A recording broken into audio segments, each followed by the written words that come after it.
बाळाला मालिश करताना कोणती काळजी घ्यायची ते मी तुमच्यासोबत आज शेअर करणार आहे. तर पहिलं म्हणजे तेल. तर खोबरेल तेल हे सर्वात उत्तम आहे.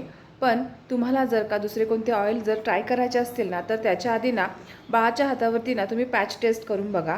जर काही ॲलर्जी वगैरे असेल तर ते तेल वापरू नका. आणि शक्यतो ऑलिव्ह ऑइल किंवा सरसो तेल तर बिलकुल वापरू नका. आणि उन्हाळ्यामध्ये खोबरेल तेल हे उत्तम असतं, कारण हलकंही असतं आणि बाळाला थंडावासुद्धा मिळतं त्यातून. आणि तीळ तेल आणि बदाम तेल हे तुम्ही थंडीमध्ये यूज करू शकता. तर बदाम तेलामुळे बाळाची त्वचासुद्धा मऊ होते, विटॅमिन ई असल्यामुळे.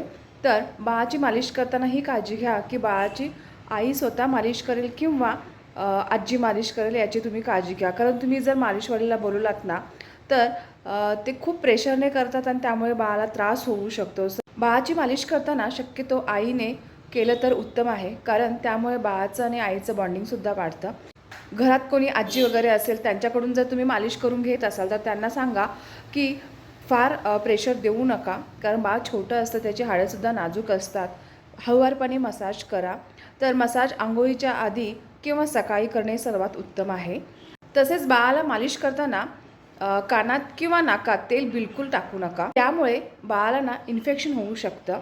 तर या गोष्टींची ना काळजी घ्या मसाज करताना. जर तुमचंसुद्धा बाळ लहान असेल तर प्लीज या गोष्टींची काळजी घ्या. आजचा व्हिडिओ आवडला तर नक्की लाईक करा आणि अजूनही फॉलो केलं नसेल तर नक्की फॉलो करा. तर भेटूया पुन्हा, तोपर्यंत बाय.